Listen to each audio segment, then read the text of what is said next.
lot of people seem to think that the ego is something that you need to destroy or get rid of, but I disagree. I think that the ego is a tool that can actually help us get better in tune with ourselves and our purposes in life. Our ego is our sense of identity, our sense of I, and it was created to help us survive and protect us in how it has seemed fit. It's been created through patterns, it's been created with how you grew up, it's been created how you react to things and how others react to you.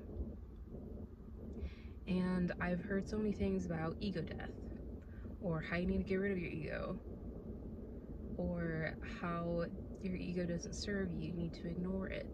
But to me, the best thing is to work with your ego and recognize the patterns that it has picked up on, and recognize what survival tactics it thinks that has been the best for you, and you can retrain your ego so that you can work with it and not against it, and it's not working against you. Now, it can take time to retrain your ego and to work with it so that it's not feeding you false narratives or false information anymore in attempts to protect you. And I think that there's been a lot of demonization with the ego, but it really just wants to protect us. It really just wants what's best for us. And ways that we can work with our ego is noticing what it's telling us when it's telling us, and gently telling it what does and what does not work for you anymore. And practicing awareness so that you can see these patterns and retrain the ego a little bit. It can be kind of loud sometimes, the ego, and it can be hard sometimes to retrain it, but it becomes easier.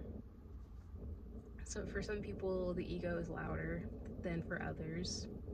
Just depends, like I said, on how you grew up and what kind of environment you were in and how you've dealt with your ego since then. Some other good ways to work with the ego, I think, are journaling. Especially, like, I do my morning pages now. Write 3 pages every single morning, just stream of consciousness. And it has helped me recognize patterns. It's helped me recognize what beliefs don't serve me anymore.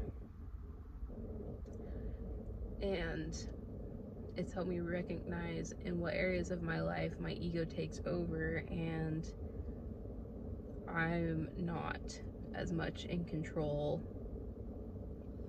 And it also shows me where I've been able to work with my ego and kind of retrain it.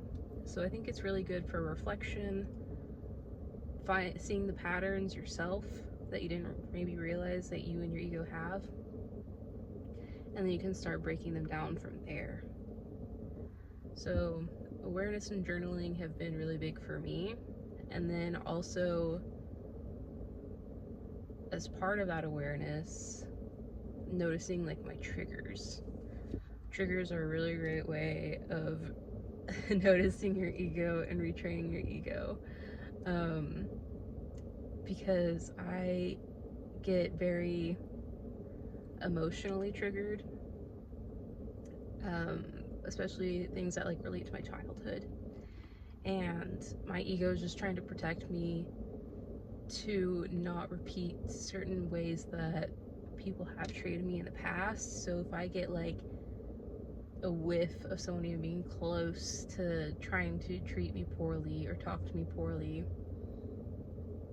I will react with anger or extreme emotion sometimes. And that is my ego trying to protect me, trying to put a hard wall between us so that I don't have to go through the hurt that I did before. But sometimes people aren't trying to hurt me. Sometimes people aren't trying to talk to me the way that I've been talked to before. It is a perceived threat before there is even any kind of threat, and it's put wedges between me and people. And so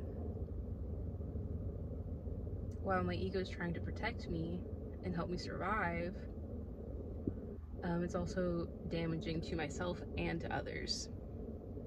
So that's one way that you can really take a hard look at your ego and notice what it thinks is protecting you, is noticing your triggers, especially in relation to how you think about yourself and how other people interact with you and how you respond to how other people react to you. But yeah, I just think it's really important to learn to work with your ego, learn what it has been trying to protect you from, learn the survival tactics that it's picked up throughout your life, because some of it can be helpful. Some of it's not anymore, some of it's not relevant. But it's there for a reason, and it can really help you heal. And it can help you heal as well as just become like a better person, become better acquainted with yourself. And it can help bring some clarity, because whenever you're not emotionally reacting to things, having these angry outbursts,